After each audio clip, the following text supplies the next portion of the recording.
Politik sebagai wawasan saya kenal sejak duduk di bangku kuliah tahun 1998 pada saat saya aktif di gerakan mahasiswa. Tapi politik sebagai dunia aktivitas sehari-hari kepartaian, saya gabung dengan Partai Demokrat sejak tahun 2006.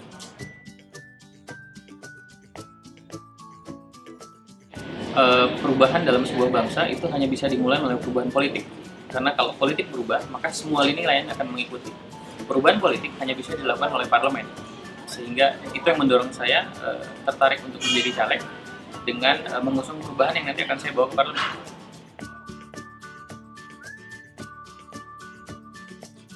Alasan klasiknya adalah memperjuangkan semua kepentingan masyarakat di DPR.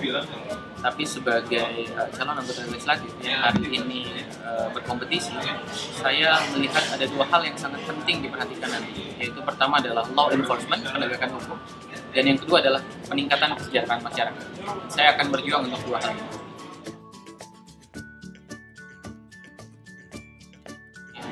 Yang saya kagumi founding fathers kita, Bung Karno, Presiden pertama Republik Indonesia, yang dengan sangat elok memimpin Republik ini dalam situasi yang luar biasa krisis pada saat itu.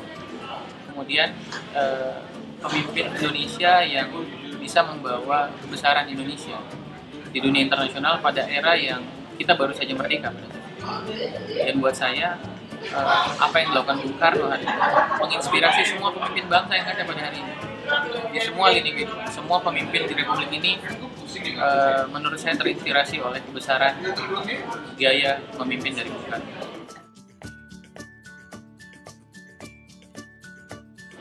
Yang ada di benak saya ketika mendengar istilah caleg, yang pertama politisi, yang kedua baliho, yang ketiga sampah kampanye, seperti itu. Jadi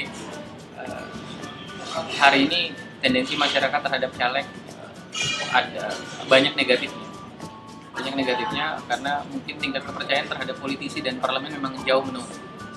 Tapi di tengah pesimisme masyarakat, saya yakin banyak orang baik yang juga maju sebagai caleg yang ingin memperjuangkan hak-hak mereka. Jadi saya tetap meminta masyarakat untuk tidak apatis meskipun mereka juga pesimis terhadap caleg-caleg yang ada sekarang.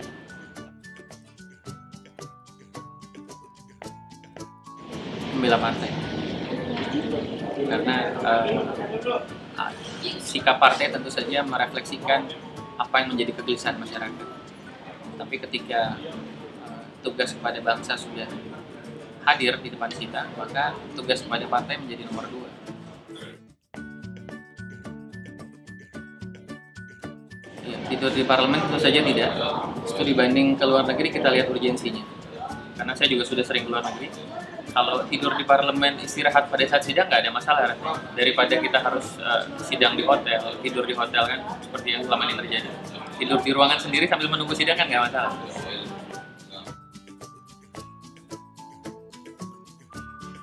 Hidup saya sudah cukup, saya punya 2 perusahaan, sehingga kalau korupsi rasanya tidak menarik ya, karena saya bisa hidup dengan apa yang saya punya tanpa uang negara. Yang kedua, narkoba, saya lama bekerja di dunia malam. Artinya aktivitas saya terlibat sama clubbing, artis, dan segala macam. Banyak godaan narkoba, tapi saya sama sekali tidak tertarik. Jadi nggak dua-duanya.